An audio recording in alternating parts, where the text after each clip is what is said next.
Hey smart people, Joe here. Charles Darwin spent 5 years circling the world to discover what became the origin of species. Alfred Russel Wallace spent 8 years traveling through South Asia to witness the story of evolution. But you can discover the same thing today without going anywhere. Because the story of evolution is right there in your body. Your tailbone used to be a tail. If you can move your ears, that's thanks to muscles you share with other mammals. That pink bit in the corner of your eye, a leftover of a third eyelid we can still find in lizards, birds, fish, and others. Goosebumps are a feature we share with lots of animals that didn't lose their body hair. And even hiccups trace back to the brains of fish and tadpoles, a brain signal they use to squeeze water through their gills. These body parts are just a few scattered pages in a larger story about our evolution. But there's other fossils hidden inside our bodies that tell an even clearer tale about how we came to be the way we are. One of these stories is so simple it can be told with a single picture. These are images of chromosomes, the big chunks of DNA inside every one of our cells. When we look at images of human chromosomes next to those of other apes, they line up nearly identically, except for human chromosome 2. It seems to have no match next to the other ape chromosomes. Even weirder, humans have 46 chromosomes in total, 23 pairs. Those other apes, they have 48 chromosomes, 24 pairs. What could explain this? If we're supposed to be related, why are we missing a chromosome? Turns out we aren't missing a chromosome at all. Sometime during our species history, those 2 chromosomes that are still separate in other apes were welded to become our single human chromosome 2. Us, chimps, gorillas, orangutans, all inherited the DNA we have today from some common ancestor with 48 chromosomes. But 2 of ours got stuck together along the way, and you can even see how they match up. If 2 chromosomes were glued together, you'd expect to find 2 centers, or centromeres, and we do. We'd also expect to find telomeres, the ends of each original chromosome, stuck head-to-head in the middle, and we do. Thanks to sequencing the human genome, we can spot the exact DNA base where this fusion happened. 113,602,928 bases from the end. A fossil of evolution hidden in our own bodies.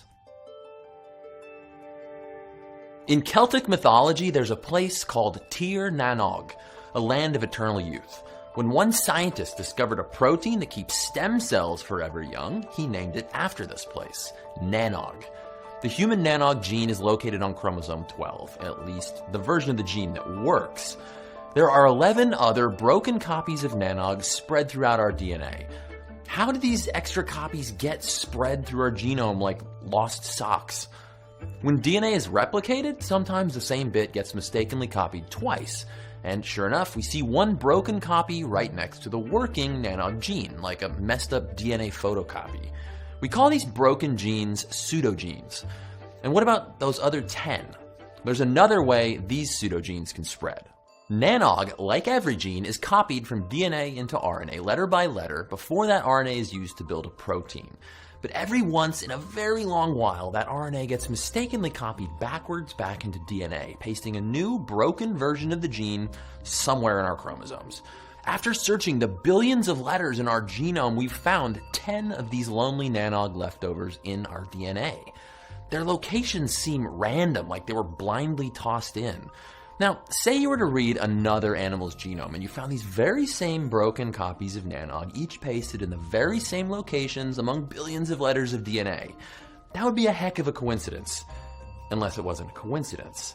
This is what we see when we search for Nanoug in a chimpanzee's genome. The original and 10 of those lonely broken copies, all in the same locations as ours. This only makes sense if millions of years ago, you and me and the chimpanzee share an ancestor whose DNA was already littered with these broken genes. We all inherited this pattern because we share an evolutionary link. Of course, it's one thing to share a link with chimps, but chickens? That would require some strong cluck and proof. One thing you have in common with a chicken, you both came from an egg. Inside a chicken egg, the growing embryo produces something called a yolk sac. It surrounds, the yolk and helps gradually absorb nutrients to build a baby bird. But human eggs are incredibly small, only about 1/10 of a millimeter across. Unlike birds or turtles, our eggs don't make a yolk, or even a shell. We get our nutrients and protection from our mom's body. So you'd think, no yolk sac.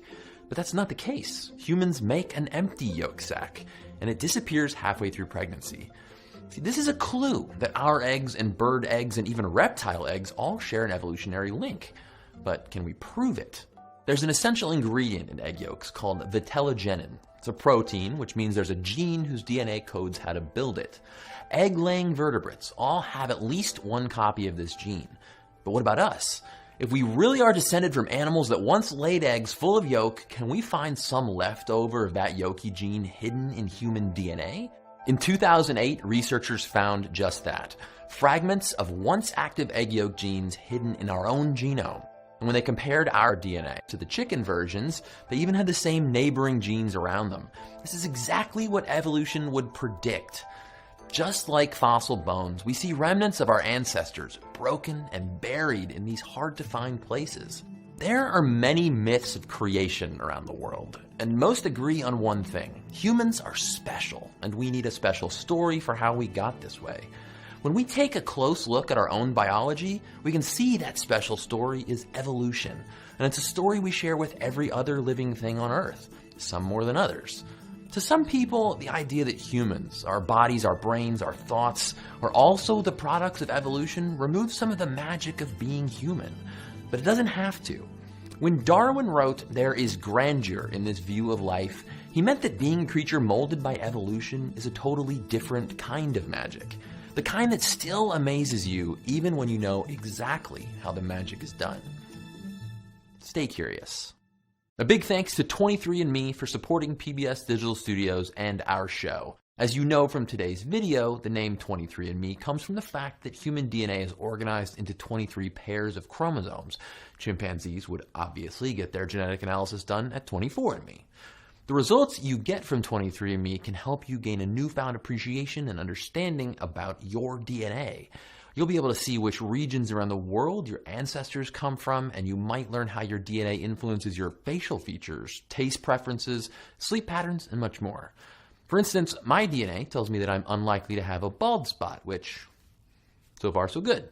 And it also told me whether I'm a carrier for inherited conditions ranging from cystic fibrosis to hearing loss.